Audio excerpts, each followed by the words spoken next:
Hello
everyone, how are you today? This is Mark. I'm doing just great. Thanks for asking.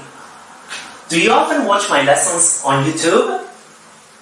Never will I give up making these lessons. Had he known before about her accident, he would have come to visit her at hospital. Next to them stood a pile of books they needed to review. So happy were they in 2012 that they got engaged. In this lesson, we're going to talk about inversion.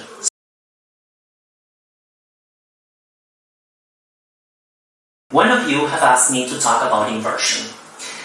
But what is inversion? Inversion is defined as putting the verb or the auxiliary verb before the subject.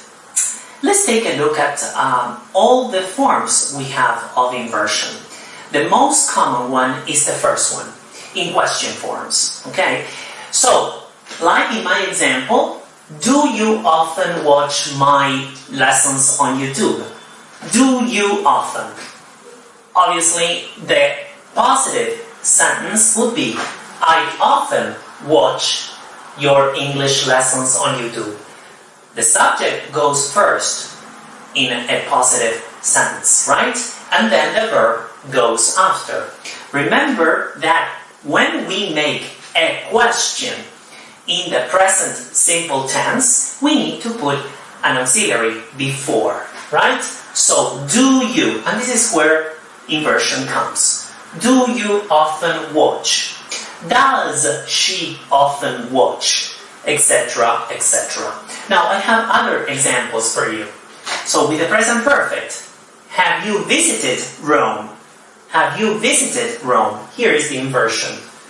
The positive sentence would be I've, auxiliary verb have, I've visited Rome. The other example that I listed, are they listening to me? This is with the present continuous. The positive sentence would be they are listening to me. So they are, the auxiliary verb to be, are in this case because it's the third person plural. So they are listening to me. The inversion comes, are they listening to me, in a question form. So this is the first type and the most common type of inversion. The second type is with negative adverbs or adverb phrase at the beginning of a sentence, used to give emphasis to the adverb, making it sound more unusual and thus more formal.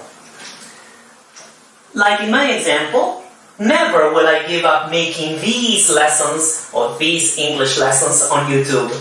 You can see right here we have a negative adverb never. Never, then we have the auxiliary verb will.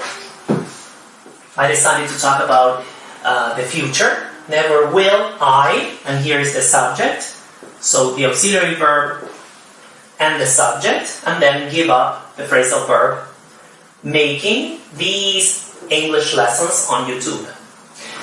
So the adverbs or the negative adverbs that we use with the inversion are scarcely, no sooner, only then, little, rarely, no way, seldom, hardly, etc., hardly ever, etc.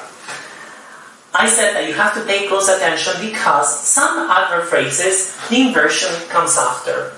And these are only when, only after, not since, not until. There are others, but we are going to concentrate just on these four. So the example that I wrote here is, only when he first saw her, here comes the inversion. Did he understand? Did he understand his love for her?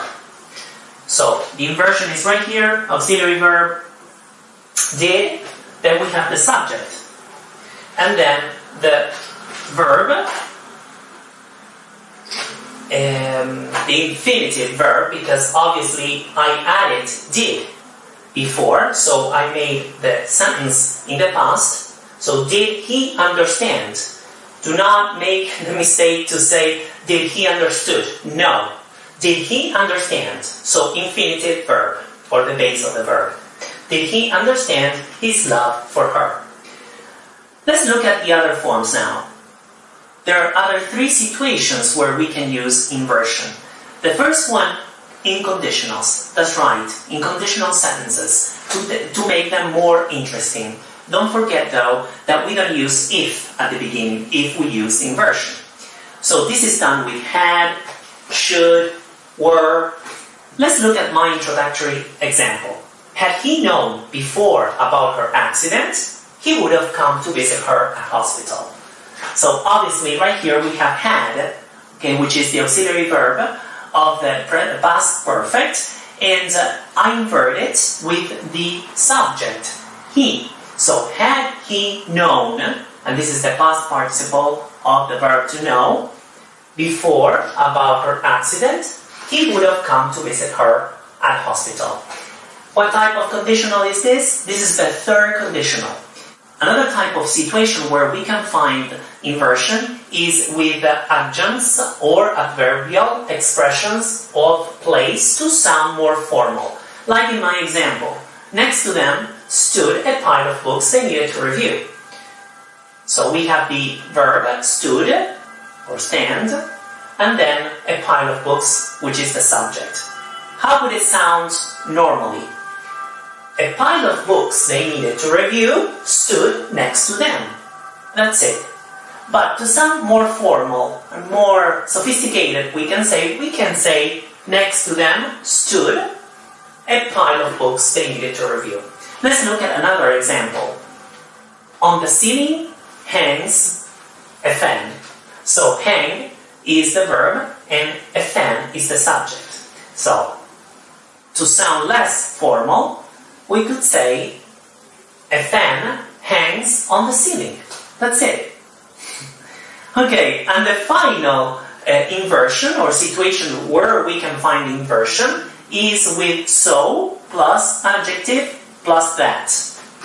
Like in my example, so happy were they in 2012 that they got engaged. You can see right here, so happy is the so plus adjective, happy. Were is the auxiliary verb. Okay, in this case is a full verb. And then the subject, they. Another example, so good was the pizza. Yeah, so good was the pizza that everyone ate it in a jiffy. In a jiffy means really quickly. Okay, this is an expression, in a jiffy, really quickly. So now, let's recap. In this lesson we talked about inversion.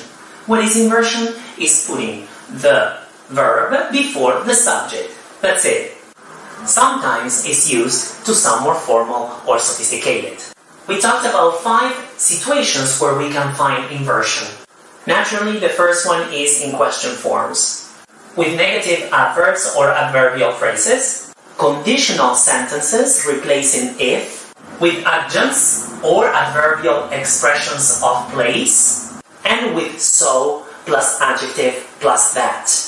Thank you very much for watching. I really appreciate all your comments and all your suggestions and your own example. Obviously, if you want, you can type your own example under this video. Please share the lesson, and I see you next week with a new lesson. Take care. Bye-bye.